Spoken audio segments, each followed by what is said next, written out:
America First. Sparks will not fly at Mount Rushmore for Independence Day weekend this year after the Trump-approved firework display was blocked by the Biden administration and an Obama-appointed federal judge.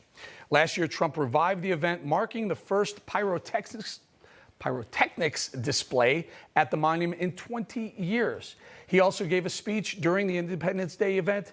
This year, the National Park Service denied the permit, citing COVID risks and opposition from Native American tribes. For more on this, let's bring in Corey Lewandowski, senior advisor to the Trump 2020 campaign. Welcome, Corey. Corey, just let me point this out. South Dakota Governor Kristi Noem tried to reprise the event this year by suing the Biden administration, but to no avail. A federal judge, a guy named Roberto Lang, who is an Obama nominee, made the decision to cancel. She tweeted today, quote, "Biden said that the 4th of July will be when we mark our independence from the virus. But his administration doesn't want to hold such a celebration with fireworks at Mount Rushmore." Is this, Corey, completely arbitrary, unlawful, as Kristi Noem points out, and political?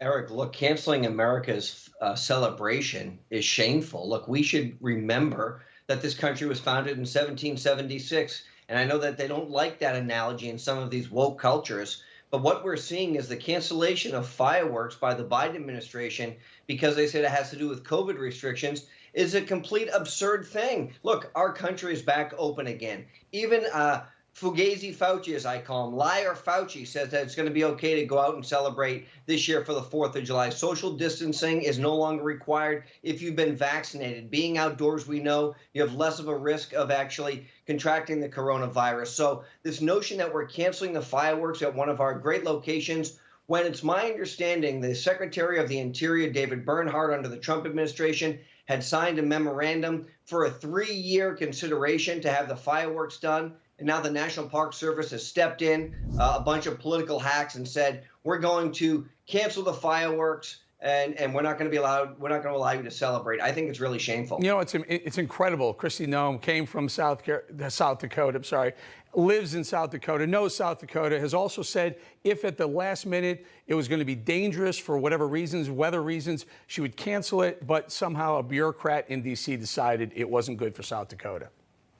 It's not surprising, though, Eric. And look, I saw that interview today that she did, and they said, and I was there last year when President Trump was at Mount Rushmore. It was an amazing event. There were flyovers. There was a celebration of our nation's history, a reminder of what our forefathers fought for our freedoms, to celebrate the tyranny of Great Britain, how we went up against the greatest military the world had ever seen. And that fight lasted many years till we got our freedom. We should be celebrating that independence, reminding everybody what our forefathers went through. If you want to know what tough is, go back and look at what they had to do in 1776 and 1782, all the way up through till they finally get the British government to cave and recognize us as the truly great country we are. Corey, while I have you, earlier today, former Vice President Mike Pence, we hadn't heard from him for a while, but he had a couple of things to say. Take a listen. You know, President Trump and I have spoken many times since we left office. And I don't know if we'll ever see eye to eye on that day. But I will always be proud of what we accomplished for the American people over the last 4 years.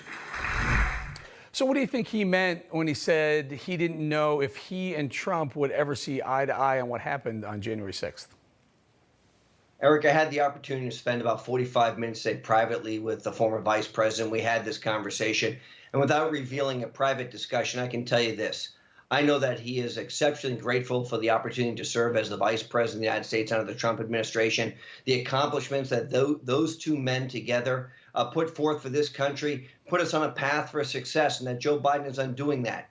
Now, January 6th was a time where Mike Pence believed he didn't have the constitutional responsibility to send back the votes that were in front of him from the respective states. And what is important to note, Eric, is that there was no state, not Arizona or Georgia or any other state, that sent two different sets of electors for the vice president to consider. That's not what has happened in the past. And when there was a discrepancy and two separate sets of electors were sent to the government to consider, that is when a vice president has the ability to choose which set of electors he believes to be the accurate one. But no state in the country did that, and I believe Mike Pence believes that his only obligation on that particular day was to accept the rules that the state set forward and the electors that they presented him. Corey, very quickly, about 20 seconds or so, a lot of people are speculating that he will run for president in 24.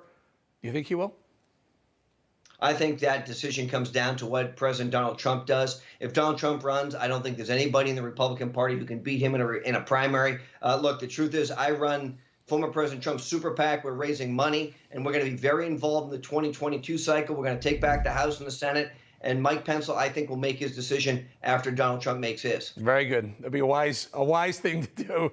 My friend Corey Lewandowski, always good to see you. Senior advisor to Trump 2020 campaign. Thank you again for coming on the show. Thanks, Eric. Hey, I'm Rob Finnerty. Thanks for watching. If you enjoyed this video, please join the conversation in the comments below. Don't forget to subscribe, too.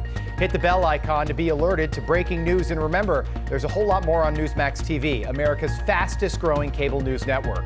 Newsmax TV, we're real news for real people.